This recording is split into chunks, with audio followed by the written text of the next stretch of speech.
Thank you. I'm Eric Hein. I'm the bereaved father of a side underride crash victim, my 16-year-old son, Riley, who burned to death in 2015 when a semi-truck and trailer drifted into his lane, ultimately causing the underride crash.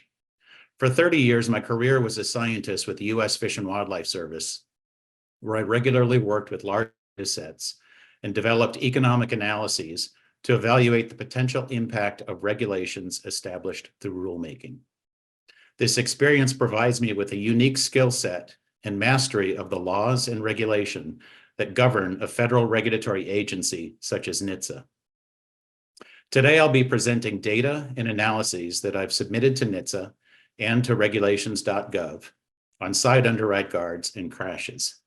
The first report used NHTSA's public-facing query tool to determine the number of side underride crashes and fatalities cataloged in the FARS database from 2007 to 2020.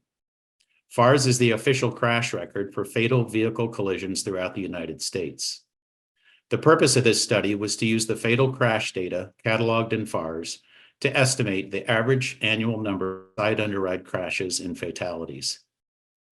Side underride records were retrieved from FARS using data elements that identified crashes between a large truck and passenger vehicles that were coded as an underride, and the manner of collision between vehicles was an angle or side swipe. The FARS query identified 1,238 fatal side underride crashes recorded from 2007 to 2020. This is an example of a side underride crash into an intermodal chassis semi-trailer. Nearly 80% of the 1,415 fatalities from those side underride crashes were located on interstates, U.S. highways, and state highways. NHTSA surveyed these same roadways where the average speed differential between passenger vehicles and semis was 2.8 miles an hour. In these situations, side underride guards would have been highly effective. FARS is known to underreport underride crashes. Therefore, I use NHTSA's methodology from the ANPRM for side underride guards and apply their undercount correction factor to estimate that nearly 2,200 crashes and 2,500 fatalities occurred during this time frame, or an average of 157 side underride crashes and 179 fatalities per year. The other correction factor is from a statistician who's been contracted by the trucking industry to research the frequency of side underride crashes. Using the second correction factor, there were nearly 3,800 side underride crashes and 4,400 fatalities, or an average of 274 crashes and 313 fatalities per year. I also note that in 1977, the Highway Safety Research Institute at the University of Michigan estimated 195 side underride fatalities occurred each year. Simply put, over the last 45 years, the annual number of fatalities from side underride crashes remains unchanged.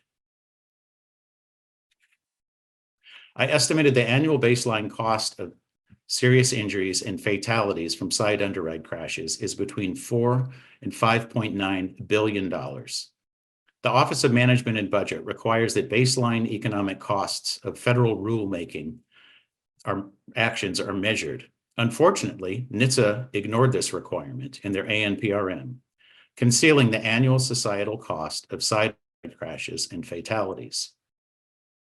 This calculation multiplied the U.S. Department of Transportation's monetized values of $313,000 by an estimated 200 serious injuries annually, and $14 million by the estimated 179 fatalities per year from side underride crashes. The baseline also included an estimate of 100 vulnerable road user deaths per year from these crashes. Another important component is the annual semi-trailers manufactured that would be subject to side underride guards. In the 2023 ANPRM, NHTSA estimated that side guards would be installed on 260,000 new semi-trailers. This figure was not based upon the most recent information, but rather was estimated from data obtained over 10 years ago in 2013. There was no explanation why NHTSA did not use or mention any of their very recent 2022 survey data obtained from 100% of all major semi-trailer manufacturer to be subject to side underride guards. A more accurate and readily available estimate comes from Trailer Bodybuilders that reported the actual number of semi-trailers produced from 2020 to 2022, which averaged 211,000 from the same 8 semi-trailer manufacturers that NHTSA surveyed. Another important element is the price of side underride guards. The range of costs comes from the truck industry and NHTSA. In their comment to the ANPRM, Wabash National estimated the 2018 cost of a side underride guard was $896, or $1,084 adjusted for 2023. NHTSA, on the other hand, estimated the Angel Wing, an aftermarket retrofit side guard, would cost $2,990. Noteworthy, NHTSA believed that the adoption of side underride guards would likely lead to reduced costs due to scale and competition, which seems reasonable if you compare a small market retrofit side underride guard, such as the Angel Wing, to guards that would be mass-produced and installed as original safety equipment during the manufacturing of semi-trailers. I followed the Department of Transportation's guidance and methods to conduct a cost-benefit analysis for side underride guards. I used the following key parameter estimates: the annual mitigation of between 50 to 150 fatalities, and the annual mitigation of between 50 and 150 serious injuries. The mitigation of these fatalities and serious injuries would be easily achievable with an average of 279 passenger vehicle and vulnerable road users fatalities that occur annually. Importantly, this also factors in NHTSA's and other researchers' data that demonstrate the effectiveness at side guards up to 50 miles an hour, which NHTSA inexplicably chose to ignore in their own cost-benefit analysis. I also used the Department of Transportation's monetized values for serious injuries and fatality, a range of costs for side underride guards between $1,000 and $3,000, a fuel impact of 0.25% from the additional weight, and 245,000 semi-trailers manufactured each year. Using these led to an estimated annual economic benefit of side underride guards between $540 million and $1.4 billion. I also explored the addition of aerodynamic skirts on side underride guards, which can save a minimum of 700 gallons of diesel per semi-trailer per year for an estimated annual benefit of $750 million. To put this in perspective, the addition of aerodynamic side skirts to side underride guards would offset all costs in less than 1 year, resulting in a total annual benefit between $1.1 and $2.1 billion. The addition of an aerodynamic side skirt to a side underride guard is currently available from Utility Trailer, whose website describes that their side impact guard is, quote, fully compatible with Utility's aerodynamic side skirt to improve safety without sacrificing performance. So here's my recommendations to the ACUP. Be critical and question the accuracy of NHTSA's cost-benefit analysis. As I noted, NHTSA failed to develop an annual baseline cost of serious injuries and fatalities from side underride crashes, obscuring the true cost. They inappropriately ignored their own 2022 survey data from all semi-trailer manufacturers regarding side underride data. They inflated the number of semi-trailers produced. They disregarded safety benefits to vulnerable road users, and they truncated their own data that side underride guards would be effective in mitigating serious injuries and fatalities up to 50 miles an hour. The ACUP should recognize that NHTSA's significant lapses led to erroneous conclusions in their cost-benefit analysis. As I've demonstrated using readily available data and the Department of Transportation's methods, the economic benefits of side underride guards substantially outweighs the costs, indicating that the ACUP's report should strongly recommend that side underride guards are installed on all applicable semi-trailers. Thank you. I'll take any questions now. Anybody have any questions for Eric? Jeff? Yeah, hi, Eric. Hi, Jeff.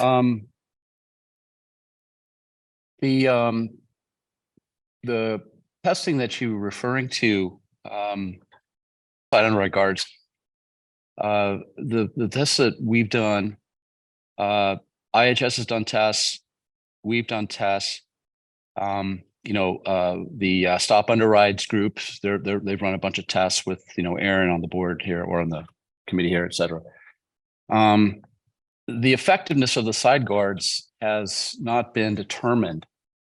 And so, what we can see right now, the Angel Wing, the utility side guard, we've done some flexible rubber band type versions like what Eric is proposing. The effectiveness is definitely random. If you crash into anywhere but dead center of the guard, it's not effective. I even saw some recent footage provided to us from a test that the Stop Underride group did. 45-degree crash, 45 miles an hour, which equates to about 31-mile-an-hour impact, perpendicular to the guard. Just basically the whole guard just sheared off and there was complete underride. So again, the Angel Wing is not effective except in very special cases so far. How can you come to the conclusions that you did, noting that maybe the side underride guards that are available today or have always been available, if you will, not being effective more, a very minority amount of the time? So I didn't come to that conclusion. I relied on other researchers to come to that conclusion. And I'll just read a short quote from NHTSA's report in 2018. Accident data and case evaluations indicate that the vast majority of truck underrides occur in the impact speeds of 30 to 50 miles an hour. The successful testing and simulations at speeds up to 50 miles an hour and angles from 90 to 15 degrees further speaks to the wide range of accident scenarios and severities for which side underride protection is proven effective. I would also note there was a PhD from Bodapati in 2004. Marathi published 2 papers, 2011, 2012. Galipo-Belair, another PhD in 2013, and his published work in 2014, and Matos et al. In 2021, all came to the same conclusions. Side underride guards would be effective at speeds up to 50 miles an hour. Well, but the point is, right now, I have a guard, Angel Wing has a guard, Mr. Kiefer has a guard. None of them meet what you're talking about. I don't know of any other guards. Mr. Kiefer's guard is not available commercially. I've tried contacting him a couple of times, and he must be a busy guy because he hasn't gotten back to me recently. But we would like to evaluate that one as well ourselves. But be that as it may, there are no guards, side guards that do what you just quoted at all. These are all peer-reviewed. These are all peer-reviewed papers, Jeff. These are not my conclusions. Eric, I understand they're not your conclusions. You're quoting somebody else, but that is not fact. And we need fact. We need evidence to go forward. You say you want to go one direction, but it has to be supported by the facts, and you haven't really supplied. You're just quoting other people. Some other people have their hands up. Okay, go for it. Hang on. Okay, Aaron, since Jeff mentioned you by name, you want to go ahead?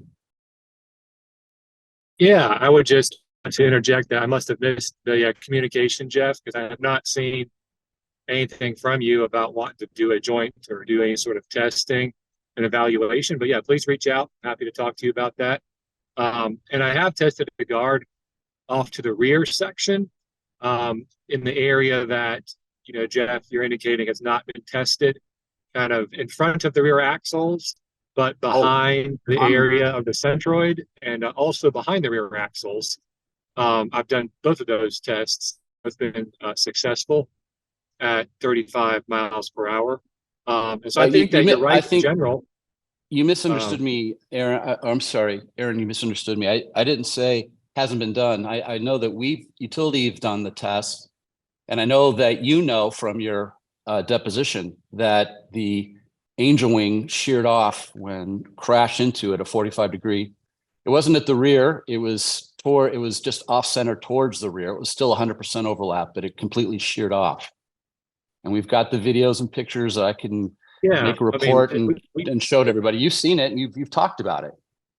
Oh yeah, the system itself did not shear off. It tore off the bottom of a very old refrigerated trailer to a partial extent, and it was a partial underride, but it was much more survivable than not having a guard. And those are the sort of tests that we need to do.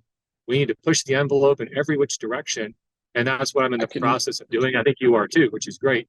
I can say, pull up the pictures. It was not a partial crush. It was the car, the driver had the bottom rail, the bottom rail took out the A-pillar and the windshield, the picture's pretty dramatic. We can pop that up here for people. Yeah, we should send them out so everyone can look at that. That's totally fine. And I actually have video and everything. I'm happy to share that. Like I said, we're an open book with testing. And if you push things to new limits, then you're going to potentially find some failure modes. But I can just say with confidence that it's not an insurmountable engineering problem to create crashability, and it's actually not a problem. Go ahead. Sure. Go ahead. I agree with you. I understand you're making generalities and platitudes, and I don't disagree with any of them. I know one day we'll be vacationing on the moon. I mean, it's going to happen, but right now it's not practical. And there are no side underride guard designs right now that fit the bill. They don't come even close to doing what the rear guard does, per the tough guard. We all want the tough guard requirements on the rear, but we're doing nothing. We're saying, well, let's just give it a pass on the side. There are no guards that meet the tough guard criteria on the sides currently. They're not feasible, or they're not available. Well, that is your opinion. My guard, the safety skirt, has been available on my website since about 2017, and it's available for sale. It's for sale. Yes, how many have you sold? I have 2 that are in use, and that's not a very great number, but there's not a lot of market until it's understood by the industry that underride guards save lives, both and. Okay. And so that's can I buy one from you? I would like to buy one from you. Tell me the price. I'll buy it from you right now. We'll make a deal in front of everybody. Yeah, well, we can do that. That's fine. And like I talked about, I would like to be involved in whatever testing you propose, so we can do it with honest, open, goals to accomplish. Time out here, guys. Time out. We're running out of time here for this subject. I just want to get 1 or 2 more comments and then we'll move on. John? I just want to ask, has these comments been submitted to the docket for the ANPRM that's out there? Yes. Yes.